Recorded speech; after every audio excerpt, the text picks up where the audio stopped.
E a presença mais ilustre desse dia da vitória aqui em Timbó é a presença do seu Hugo. O seu Hugo está com 105 anos, ele veio de Camboriú, 105, exatamente, ele está aqui já me informando. Não sou natural de Camboriú, moro em Não é Camboriú. natural de Camboriú, ele mora em Camboriú. E o seu Hugo é o último combatente vivo de Santa Catarina e veio para Timbó para receber uma homenagem. E a gente vai gravar uma entrevista e vai conversar um pouquinho com ele. Eu queria perguntar para o senhor, seu Hugo, com muita delicadeza, primeiro desse dia de hoje, né? Como é que o senhor se sente recebendo essa homenagem, tendo participado da final da Olha, Segunda Guerra Mundial? eu, olhando fisicamente, eu não podia comparecer. Eu tenho uma porção de mazela, com 105 anos, inclusive tem marca-passo tudo. Mas dada a bondade do Jonas, que chegou na casa da minha enteada, eu estava em Joinville, porque meus médicos são em Joinville. Me tocou no coração que eu não podia deixar também uma homenagem dessa, não é feita em qualquer lugar, nem em qualquer uma pessoa só. Dada a bondade do Jonas, talvez ser o prefeito, né, que vocês, Então, talvez da prefeitura, até todo o, mundo contribuiu para que estou muito satisfeito, porque eu já tomei parte em muitas homenagens da FEB, mas essa parece que está me entrando mais no coração. Olha, e a gente fica muito feliz em ouvir o senhor dizer isso, porque o Jonathan é vereador, né, aqui no município e é um apaixonado por história, ele que está encabeçando todo esse movimento, toda essa organização. E ele nos contou que 17 jovens saíram daqui, de Timbó e da região de Rio dos Cedros, para participar, para lutar na guerra. Eu queria perguntar que memórias que o senhor tem daquele momento da guerra, seu Hugo? Que o senhor lembra desse momento da guerra? Então, se o que eu comento? Que o senhor lembra da guerra? Se o senhor quiser falar sobre isso também, porque eu não quero tocar em tema muito delicado, mas que o senhor lembra?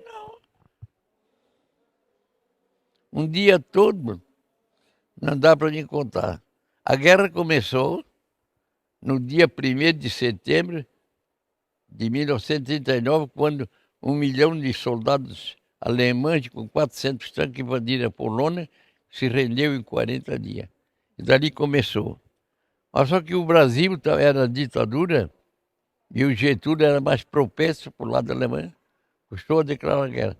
Ele só declarou guerra com muita pressão. Também o americano ajudou e no dia 22 de agosto de 42, Getúlio Vargas declarou guerra à Alemanha, à Itália e o Japão, os países do eixo, chamasse o país de os 3 países. Né?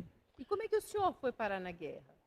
Como é que o senhor foi parar na guerra? O que o senhor lembra assim da sua Seja participação? porque em março de 43 foi criada a Força Expedicionária Brasileira. E eu estava servindo como sargento, era sargento no 32 BC, e aí foi convocado cada região. Eu fiz parte do primeiro contingente da 5ª Região Militar que foi para a guerra. A 5ª Região mandou 500 homens, e eu saí de lá no dia 23 de março de 44, de Blumenau, para ir para o Rio de Janeiro. Eu, quando começou a guerra, eu sempre gostei muito de leitura. Eu só tenho ginásio, não tenho. Porque meu pai, que me dá o estudo, faleceu já há 90 e poucos anos. Tinha 12 anos, aí desmoronou tudo. Né? Mas a guerra é uma coisa. E eu fico pensando, eu não perco a voz do Brasil. Eu aconselho todo brasileiro dessa minha vida política, financeira, escuta a voz do Brasil. Eu não passo a escutar a hora do Brasil, só se eu não estou em casa. Tô- Então, eu sempre acompanhei, naquele tempo não tinha rádio, quando em 41 não tinha rádio. Mas líamos no jornal, eu sempre lia. Agora não posso ler, dos olhos. E eu vi aqueles destroços na cidade da Itália, na, na França, aqueles navios de guerra. Eu era civil, trabalhava no comércio em Florianópolis. Mas será que?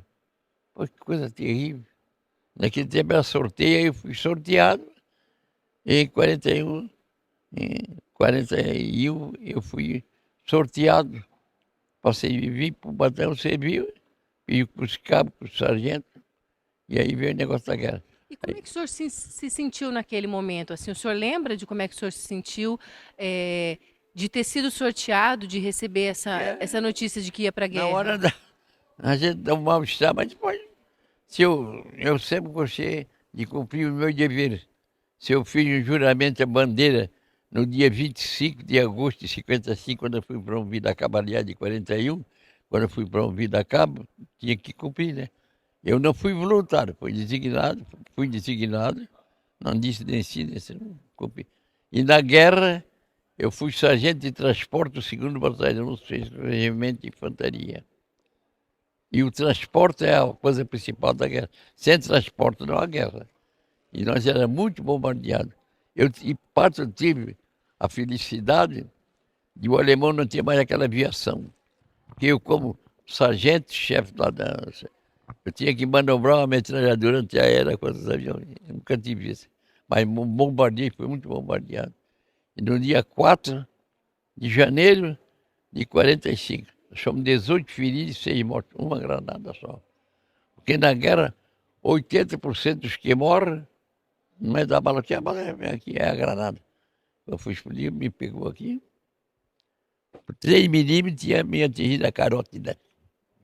Eu estou aqui, mas tinha muito sangue, e meu sangue ainda ficou lá na Itália. Agora, o maior inimigo nosso na Itália foi o frio. Nós pegamos uma temperatura de 20 graus abaixo de zero. Eu sempre digo que eu tive sorte que quando estava 20 graus abaixo de zero, eu fui ferido, passei 30 dias no hospital, depois voltei para frente combater e já estava 0 graus. Meu Deus, seu Hugo, nossa, eu queria poder passar a tarde aqui conversando com o senhor para saber dessas histórias. Como é que eu queria que o senhor deixasse uma mensagem também para os mais jovens, seu Hugo, porque assim, em muitas partes do mundo ainda há guerras acontecendo, né? Eu O senhor que escuto as nações e estou participou. acompanhando a guerra da Rússia lá também, o pessoal dos meus antecedentes, que eu sou descendente de judeu, e quando falo em judeu e a guerra lá de Israel, eu sou descendente da tribo de Judá, e mesmo que o meu povo está sendo massacrado. E, e alguém dentro dessa nação achou que os árabes lá, que eles tinham razão, aqueles terroristas terríveis que fizeram. Eu não tive, mas eu tenho um neto que se formou engenheiro e fez mestrado na Alemanha, agora em 20.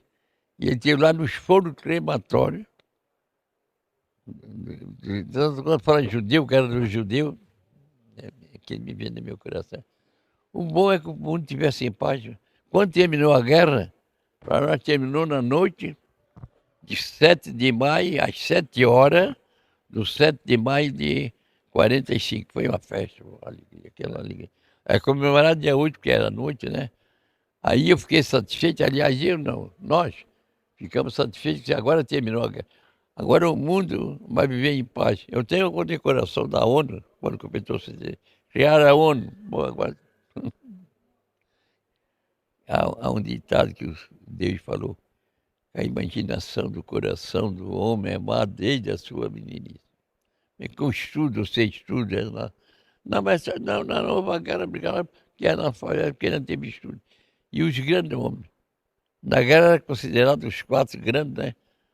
O Stalin, Roosevelt e aquele da Inglaterra, o Churchill, e o De Gaulle, né? Os 4. Os 4 é que manobraram para... Demos graças à sabedoria desses homens que terminaram a guerra. Olha, e eu fico aqui ouvindo o senhor falar desse sentimento lá de alívio que o senhor sentiu, né, quando houve o encerramento da guerra, aquela sensação de alívio.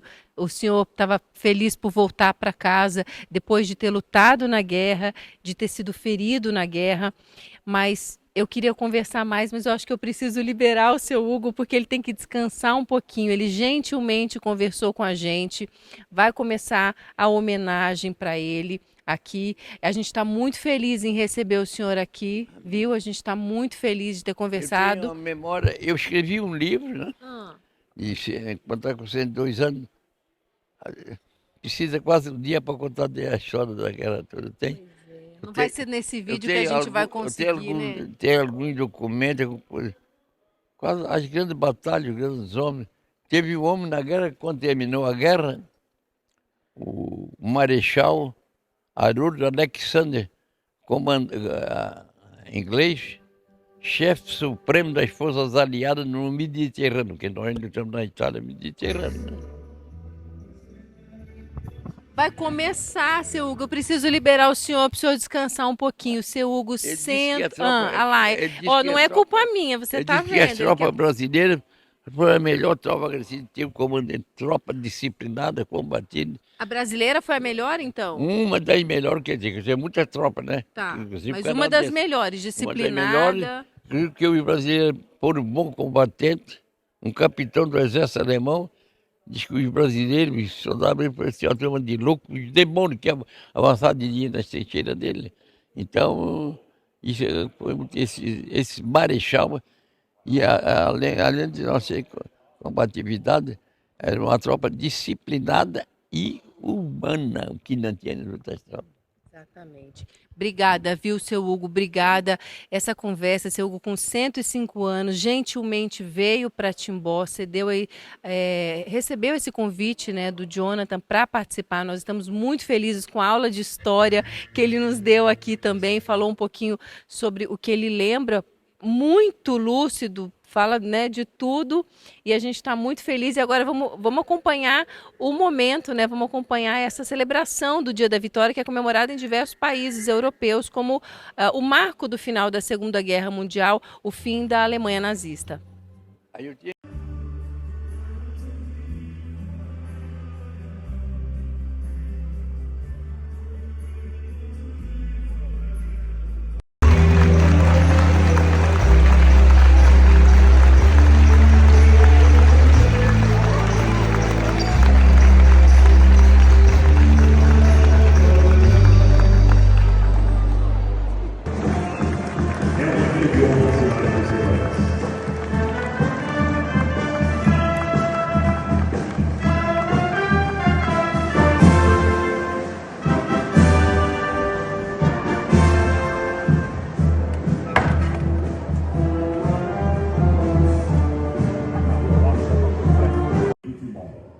No momento da Segunda Guerra, o destacamento de Timbó incorporava os habitantes do então distrito Arrozenhas.